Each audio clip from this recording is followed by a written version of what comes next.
الحمد لله نحمده ونستعينه ونؤمن به ونتوكل عليه ونعوذ بالله من شرور أنفسنا ومن سيئات أعمالنا من يهده الله فلا مضل له ومن يضلل فلا هادي له ونشهد أن لا إله إلا الله ونشهد أن محمدا عبده ورسوله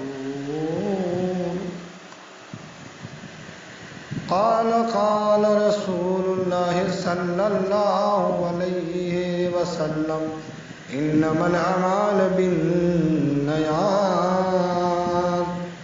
وقال الله تعالى في القرآن المجيد والفرقان الحميد ولا يضربن بأرجلهن ليعلموا ما يخفين من زينتهن